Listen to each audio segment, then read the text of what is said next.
আমরা তো প্রায় সবাই কমবেশি দান করি, কিন্তু কখনো কি ভেবে দেখেছি আমাদের এই দান করার পদ্ধতির মধ্যে এমন কোনো ভুল লুকিয়ে আছে কিনা, যা হয়তো একজন অভাবী মানুষের সম্মানকে অজান্তেই আহত করছে? খুব গুরুত্বপূর্ণ একটা প্রশ্ন। আজ আমরা ঠিক এমনই একটি আয়াত নিয়ে গভীরে ডুব দেব, যা আমাদের শেখাবে যে আসল দান শুধু টাকা দেওয়া নয়, বরং সম্মান রক্ষা করা। ঠিক তাই। আজকের আলোচনাটা আমাদের অনেকের চোখ খুলে দেবে। আমরা জানব দানের সবচেয়ে যোগ্য হকদার কারা, আর কিভাবে সেই সব অদৃশ্য আর সম্ভ্রান্ত অভাবীদের খুঁজে বের করতে হয়। যারা কষ্টের সাগরে ডুবে থেকেও কখনো সাহায্যের জন্য একটা শব্দ উচ্চারণ করেন না। একদম। চলুন সেই গভীর জ্ঞানসমুদ্রে প্রবেশ করা যাক। আজ আমরা সূরা আল বাকারার ২৭৩ নম্বর আয়াতটি নিয়ে কথা বলবো। আচ্ছা। আউযু বিল্লাহি মিনাশ শাইতানির রাজিম।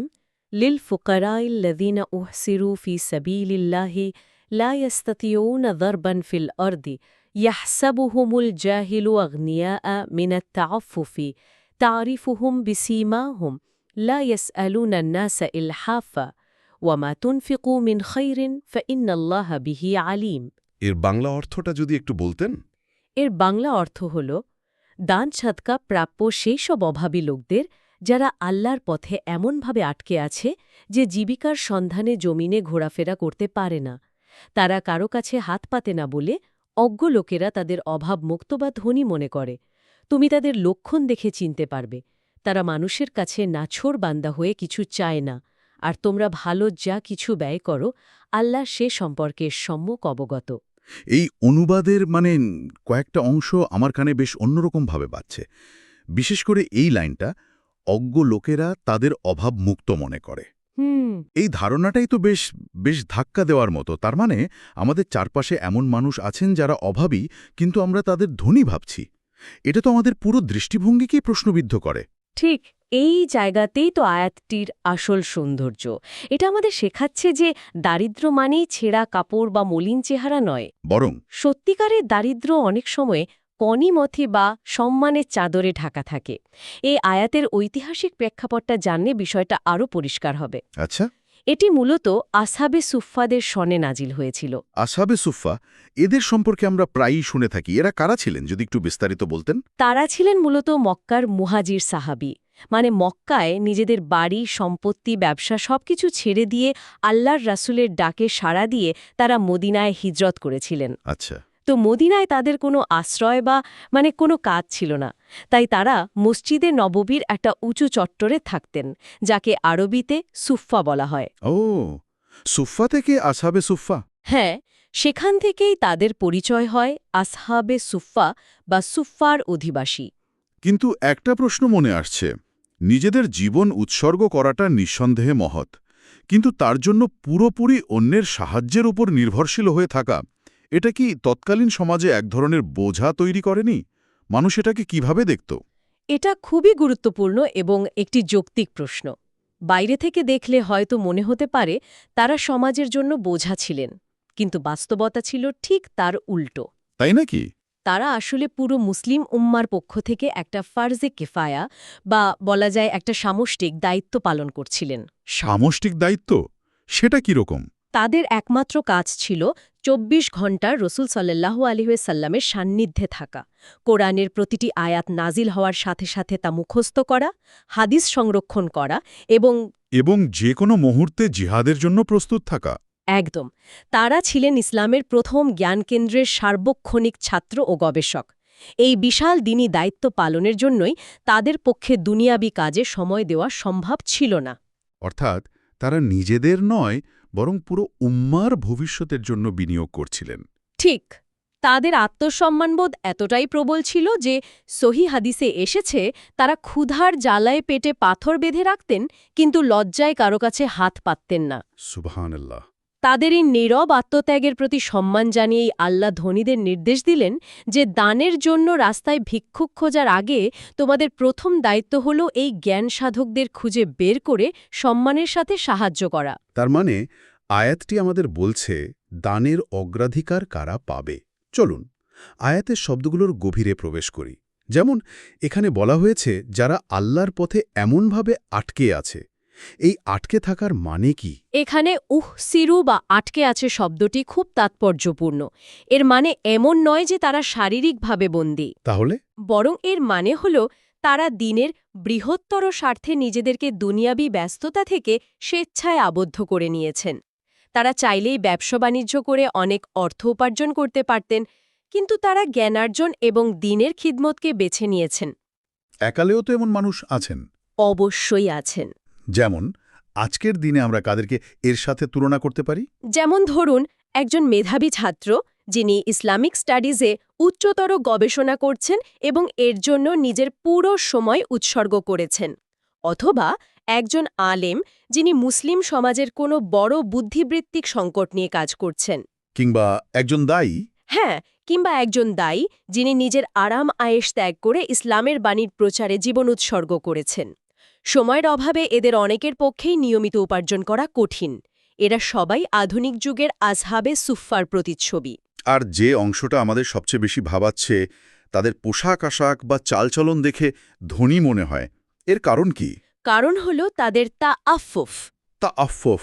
হ্যাঁ, অর্থাৎ চাওয়া থেকে বিরত থাকা, আত্মসংযম এবং আত্মসম্মানবোধ।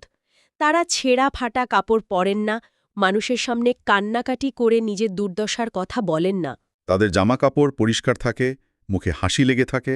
ঠিক, ফলে বাইরের অসচেতন বা জাহিল লোকেরা ভাবে, আরে উনি তো বেশ ভালোই আছেন, উনার কোনো সমস্যা নেই।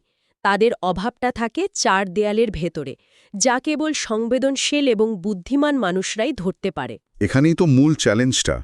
যদি তারা মুখ ফুটে নাই বলেন, তাহলে তাদের চেনার উপায় কি? আয়াতেই অবশ্য একটা সমাধান দেওয়া হয়েছে। তুমি তাদের লক্ষণ দেখে চিনতে পারবে। এই সীমা বা লক্ষণ জিনিসটা আসলে কি? এটা কি চেহারায় লেখা থাকে?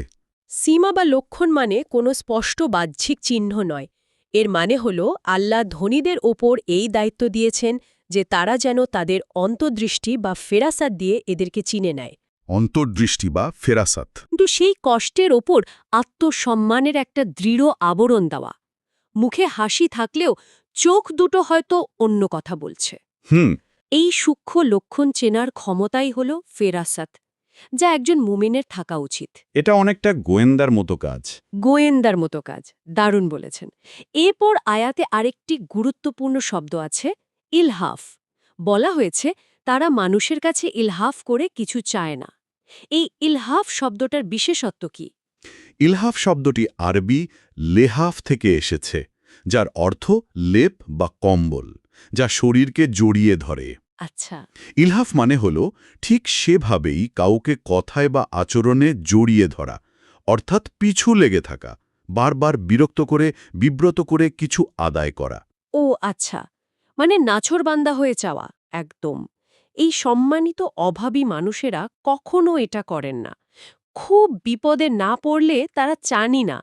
আর যদি কখনো চাইতে বাধ্যও হন, তাহলে অত্যন্ত ভদ্রভাবে শুধুমাত্র ইশারা দেন বা একবার বলেন, কিন্তু মানুষের ব্যক্তিগত প্রান্তে ঢুকে তাকে অস্বস্তিতে ফেলেন না। তার মানে চাওয়াটা সবসময় দোষের নয়, কিন্তু চাওয়ার পদ্ধতিটা এখানে মূল বিষয়।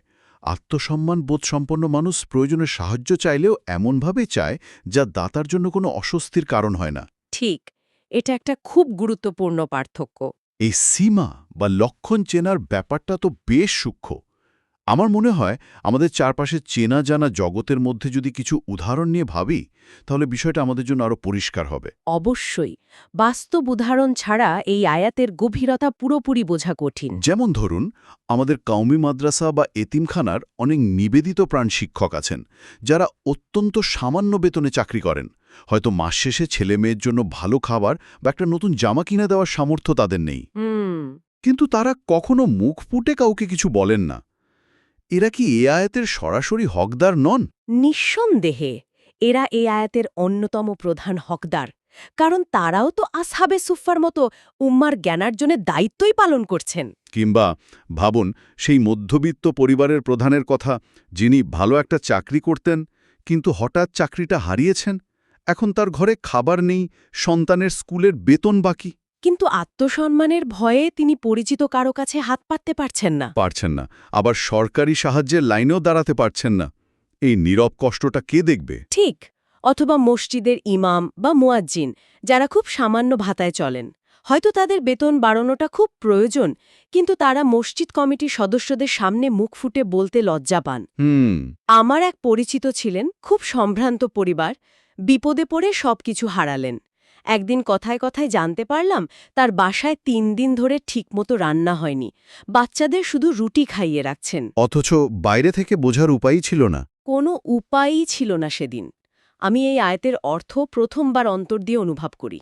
এই ঘটনাগুলোই তো আমাদের শেখায়। আরও উদাহরণ হতে পারে কোনো বিধবা নারী, যিনি হয়তো ঘরে বসে সেলাই কাজ করে অল্প আয় করেন, কিন্তু কখনো কারো কাছে হাত পাতেন না। অথবা দিনই জ্ঞানার্জনে ব্যস্ত কোনো মেধাবী ছাত্র, যে মনে করে টিউশনি বা অন্য কাজ করলে তার মূল পড়াশোনার ক্ষতি হবে, তাই কষ্ট করে হলেও পড়াশোনা চালিয়ে যাচ্ছে। এদের খুঁজে বের করাটাই তো আসল কাজ। এবং আরেকটি বিষয় হলো, আমাদের দানের মানসিকতা বদলাতে হবে। আমরা প্রায়ই রাস্তার কোনো ভিক্ষুককে 10 টাকা দিয়ে মনে করি অনেক বড় কাজ করে ফেলেছি। হ্যাঁ, এই প্রবণতাটা আছে। কিন্তু এই আয়াত আমাদের শেখাচ্ছে, ওই 10 টাকা দেওয়ার চেয়েও উত্তম হলো নিজের কোনো গরিব আত্মীয়কে খুঁজে বের করে 10,000 টাকা দিয়ে সাহায্য করা, যার ঘরে হয়তো 1 সপ্তাহের বাজার নেই, কিন্তু তিনি লজ্জায় কাউকে বলতে পারছেন না। একদম ঠিক। দান শুধু অভাব দূর করার জন্য নয়, দান হলো সম্মান রক্ষা করার জন্য। অভাব দূর হওয়াটা এর একটি ফলাফল মাত্র। বাহ! দান হলো সম্মান রক্ষা করার জন্য, এই কথাটা তো পুরো আলোচনার সারমর্ম। এই যে মানুষের ভেতরের খবর নেওয়ার চেষ্টা, এটা আধুনিক জ্ঞানবিজ্ঞানের সাথেও কি কোনোভাবে সম্পর্কিত? খুবই সম্পর্কিত। মনোবিজ্ঞান এবং সমাজবিজ্ঞানের দৃষ্টিকোণ থেকে এই আয়াতের নির্দেশনাগুলো বিস্ময়করভাবে প্রাসঙ্গিক। তাই নাকি? সেটা কিভাবে? শুনতে খুবই আগ্রহী আমি। মনোবিজ্ঞানে অ্যাব্রাহাম ম্যাজলোর একটি বিখ্যাত তত্ত্ব আছে, চাহিদার সোপান বা হায়ারার্কি অফ নিডস। হ্যাঁ, শুনেছি। এই তত্ত্ব অনুযায়ী মানুষের সবচেয়ে ভিত্তিগত বা মৌলিক চাহিদা হল শারীরিক চাহিদা, যেমন খাবার, পানি, আশ্রয়। এরপরে আসে নিরাপত্তা, ভালোবাসা, সম্মান এবং সবশেষে আত্ম-উপলব্ধির চাহিদা। ম্যাজলোর তত্ত্ব অনুযায়ী নিচের স্তরের চাহিদা পূরণ না হলে মানুষ ওপরের স্তরের চাহিদা নিয়ে ভাবে না। কিন্তু এই আয়াতে যে মানুষদের কথা বলা হয়েছে, তারা এই তত্ত্বকেই যেন চ্যালেঞ্জ করছেন, তাই না? একদম ঠিক তাই। তারা কিভাবে চ্যালেঞ্জ করছেন? তারা তো ক্ষুধার কষ্ট সহ্য করছেন। হ্যাঁ, তারা মাসলোর পিরামিডের সবচেয়ে নিচের স্তরের চাহিদাকে খাবার উপেক্ষা করে ওপরের স্তরের চাহিদা অর্থাৎ আত্মসম্মান, সেলফ এস্টিম এবং উচ্চতর আদর্শ সেলফ অ্যাকচুয়ালাইজেশনকে ধরে রাখছেন। শুধুমাত্র নিজের সম্মান এবং দিনী আদর্শকে বাঁচিয়ে রাখার জন্য। ঠিক। মনোবিজ্ঞানের ভাষায় একে বলা হয় চরম মানসিক শক্তি বা উইল পাওয়ার, আর কোরআনের ভাষায় এই আত্মসংযমকেই তাআফফুফ বলা হয়, যার প্রশংসা স্বয়ং আল্লাহই আয়াতে করেছেন। সুবহানাল্লাহ। তার মানে ঈমানী শক্তি মনোবিজ্ঞানের সাধারণ নিয়মকে অতিক্রম করতে পারে। আর সমাজবিজ্ঞানের দৃষ্টিতে এর কোনো ব্যাখ্যা আছে? অবশ্যই। সমাজবিজ্ঞানে একটি ধারণা আছে যাকে বলা হয় হিডেন পোর বা অদৃশ্য দারিদ্র্য। অদৃশ্য দারিদ্র্য? হ্যাঁ, এরা হলেন সমাজের এমন একটি অংশ যারা দারিদ্র্যসীমার নিচে বাস করলেও সরকারি বা বেসরকারি কোনো পরিসংখ্যানে তাদের নাম খুঁজে পাওয়া যায় না। কারণ তারা কখনো সাহায্যের জন্য নিবন্ধন করেন না বা লাইনে দাঁড়ান না। বা নিজেদের দারিদ্র্য প্রকাশ করেন না, ফলে তারা সমাজের চোখে অদৃশ্যই থেকে যান। এর সাথে আরেকটা বিষয় যোগ করা যায়। মনোবিজ্ঞানে একটা ব্যাপার আছে যাকে বলে সারভাইভারশিপ বায়াস। মানে আমরা শুধু তাদেরকেই দেখি যারা সাহায্যের জন্য চিৎকার করে, যারা আমাদের সামনে আসে। ফলে আমাদের মস্তিষ্ক ধরে নেয় ওরাই একমাত্র অভাবী। চমৎকার একটি পয়েন্ট। ঠিক তাই। এই আয়াত আমাদের এই বায়াস বা পক্ষপাতিত্বকে ভাঙতে শেখাচ্ছে। বলছে, যারা নীরব, যারা অদৃশ্য, তাদের গল্পটা খুঁজে বের করো। এই অদৃশ্য দরিদ্র জনগোষ্ঠীকে খুঁজে বের করা কেবল ব্যক্তিগত দান নয়, বরং রাষ্ট্র এবং বিত্তবানদের একটি সামাজিক দায়িত্ব, যেন তারা সম্মানের সাথে বাঁচতে পারে। তাহলেই পুরো আলোচনা থেকে যদি আমরা কয়েকটি মূল শিক্ষা বা টেকওয়ে পয়েন্টে আসি, তাহলে কি দাঁড়ায়? আমার মনে হচ্ছে প্রথম এবং প্রধান শিক্ষা হল মানসিকতার পরিবর্তন। দান তাদের খুঁজতে যাবে যারা আমাদের কাছে আসতে পারে না। একদম ঠিক। আমরা অপেক্ষা করব না যে কেউ এসে চাইবে, বরং আমরা গোয়েন্দার মতো অনুসন্ধানী দৃষ্টি দিয়ে খুঁজে বের করব কার প্রয়োজন। দ্বিতীয়ত, দ্বীনের খাদেম যেমন আলেম, গবেষক বা দ্বীনের ছাত্রদের সাহায্য করা কোনো করুণা বা দয়া নয়, বরং এটা তাদের অধিকার। হ্যাঁ, এটা তাদের অধিকার এবং সমাজের ধনীদের ওপর অর্পিত একটি কর্তব্য, কারণ তারা পুরো উম্মার পক্ষ থেকে একটি সামষ্টিক দায়িত্ব পালন করছেন। তৃতীয়ত, এই আয়াত আমাদের এটাও শেখায় যে ভিক্ষাবৃত্তি বা মানুষের কাছে নাছোড়বান্দা হয়ে চাওয়া একটি অত্যন্ত অপছন্দনীয় কাজ। আত্মসম্মান রক্ষা করা ঈমানের অঙ্গ, তাই একজন মুমিন যথাসম্ভব হাতপাতা থেকে নিজেকে বিরত রাখবে। আর চতুর্থ যে বিষয়টি খুব গুরুত্বপূর্ণ তা হল মানুষের বাইরের পোশাক বা অবস্থা দেখে তাকে বিচার করা যাবে না। আমাদের অবশ্যই তার চার দেয়ালের ভেতরের খবর নেয়ার চেষ্টা করতে হবে, তার গভীরে প্রবেশ করতে হবে। আর সবশেষে সার কথা হল, আসল অভাবী মানুষ হয়তো রাস্তায় থাকে না, তারা আমাদের আশেপাশে চার দেয়ালের ভেতরে আত্মসম্মানের সাথে কষ্ট করে। ঠিক। আর আমাদের দানের ক্ষেত্রে আসহাবে সুফফার মতো দ্বীনী কর্মীদের অগ্রাধিকার দেওয়া উচিত, কারণ হাত পাতা নয়, বরং মুখ বন্ধ রাখাই সম্মানের লক্ষণ। আজকের আলোচনা আমাদের শেখালো যে দান করার জন্য শুধু অর্থ থাকাই যথেষ্ট নয়, একটি সংবেদনশীল মন এবং অনুসন্ধানী দৃষ্টিও প্রয়োজন। আমরা সেই সব লজ্জাশীল এবং অদৃশ্য অভাবীদের খুঁজে বের করার দায়িত্বের কথা শুনলাম, যারা সম্মানের চাদরে নিজেদের দারিদ্র্য ঢেকে রাখেন। কিন্তু এই গভীর আলোচনার শেষে আমার মনে একটি বড় প্রশ্ন তৈরি হচ্ছে, একটি সমাজ হিসাবে আমাদের দায়িত্ব কি? আমরা কি এমন কোনো টেকসই ব্যবস্থা বা কাঠামো তৈরি করতে পারি না, যেখানে জ্ঞান বা দিনের জন্য জীবন উৎসর্গকারী মানুষদের আত্মসম্মান এবং মৌলিক চাহিদা, এই দুয়ের মধ্যে কোনো একটিকে বেছে নিতে না হয়? যেখানে তাদের আর অদৃশ্য থাকতে হবে না। হ্যাঁ, বরং সমাজই তাদের সম্মানের সাথে বেঁচে থাকার নিশ্চয়তা দেবে। এই চিন্তাটা আজকের জন্য তোলা রইল।